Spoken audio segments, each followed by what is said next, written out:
welcome guys to another video.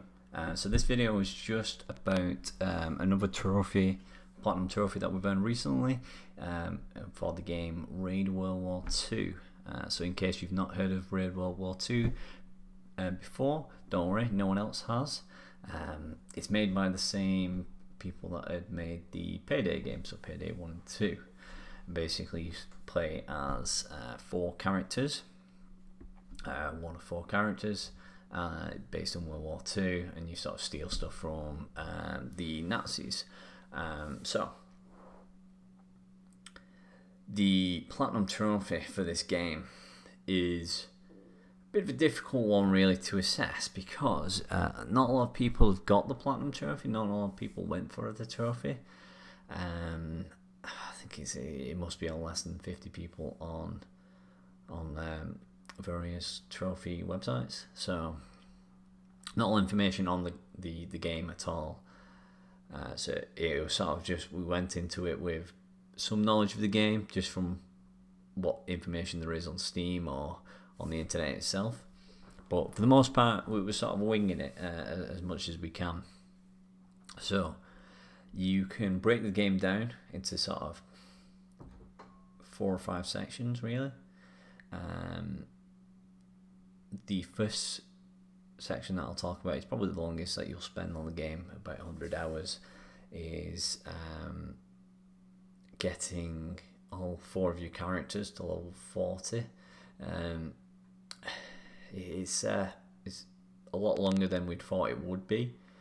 It involves playing the same mission about 200 to 300 times to get one character to level 40, which of course by the sounds of that doesn't sound very thrilling. It wasn't.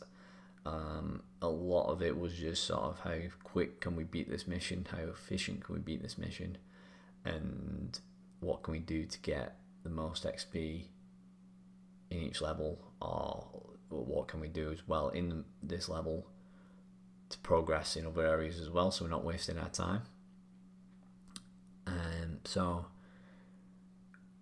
what we found to do is basically just use the cards to our advantage, so they weren't preventing us from beating the mission, but we're still getting lots of XP, and we're doing it on the very hard difficulty. So that took us about 100 hours alone to get to level 40 with one character, and then there's just a glitch, fortunately, to replicate that 3 other times. So you don't have to get 4 characters to level 40, you can just get 1 to 39, then get him to level 44 times, got a trophy for all 4 of them. So that's fortunately we found that out, because I wouldn't want to do that mission another 200 hours to get the characters to level 40, all 4 of them, sorry. So that's where you're going to spend most of your time playing the game. And another part of the game that I'll talk about is the sort of collectibles. So in this game you have to collect, well, you don't have to, but you can collect dog tags, which are scattered around the sort of map. In Payday they didn't really have anything that you could collect. It was sort of just how many bags you can throw in the back of your van at the end of the mission.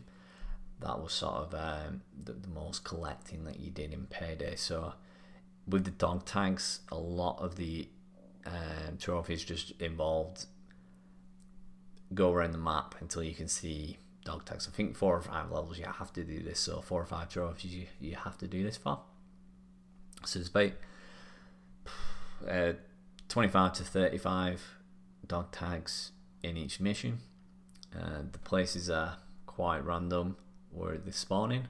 They're very small, and they could be literally anywhere. So you're 4 people looking like wild gooses, just looking for these dog tags, and it can take up to 30 minutes. You know, there's no real guides on here's where all the dog tags are and that.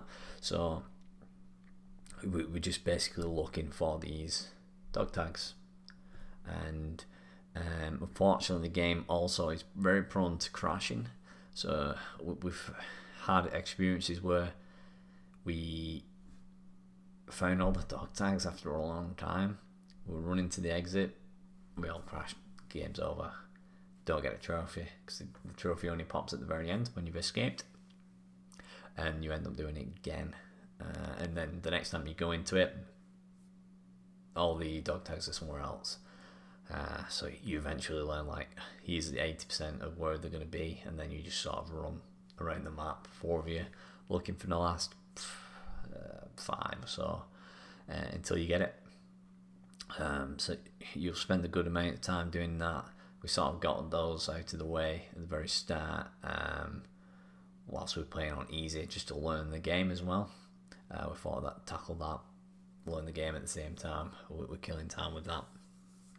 So, very frustrating part of the game. It wasn't really that great, but we got past it. And then the sort of the last 2 parts of the game, I'll sort of link into one really, is beating certain levels on the very hard, even within stealth or not, and beating the operations on very hard as well. The stealth wasn't great in the game. Like in Payday, there's a lot to it that you can for your advantage. So you've got cameras, you've got locks, you've got different perk classes that are better at stealth. You've got silence weapons. You've got melee. You can move weapon stuff as well. So you've got that. In this game, unfortunately, you've only really got melee and the ability to move weapons. Not weapons, sorry, bodies, and melee. That's all you've got to sort of take care of the enemies that might see you. And then you've got to learn the sort of patterns of where the guards move. But with this game, it's not really designed very well.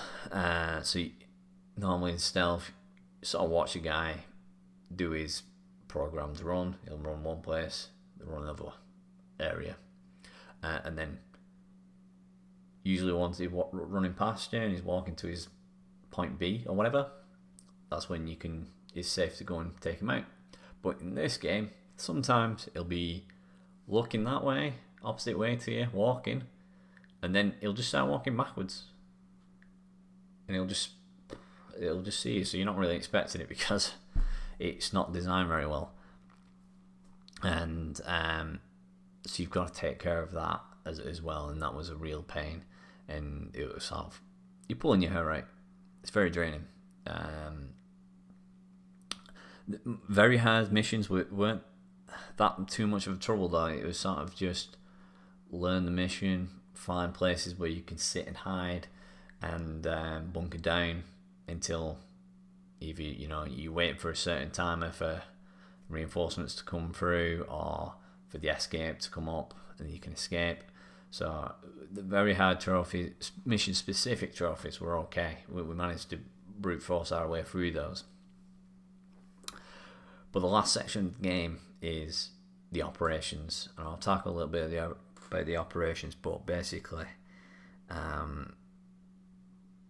they weren't great. So for the operations, you've got to beat the game, beat the operations, which is 4 very small missions, but still quite sizable. 4 missions or 6 missions in a row on very hard. No one can go down. So you can't go down, you can't go into bleed out, can't need a revive, nothing.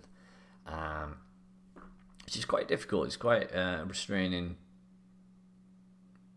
criteria for that. So fortunately with the operations, a lot of it was just reused maps. So we knew where the good places were to bunker down, and by the time that we got to the operations, we were really high level as well. So we're basically high 30s, near 40s, so we were really built up to deal with it. And it was just a case of, if you was going to die, you bail out, you come back in, and the sort of host just has to stay in the entire time.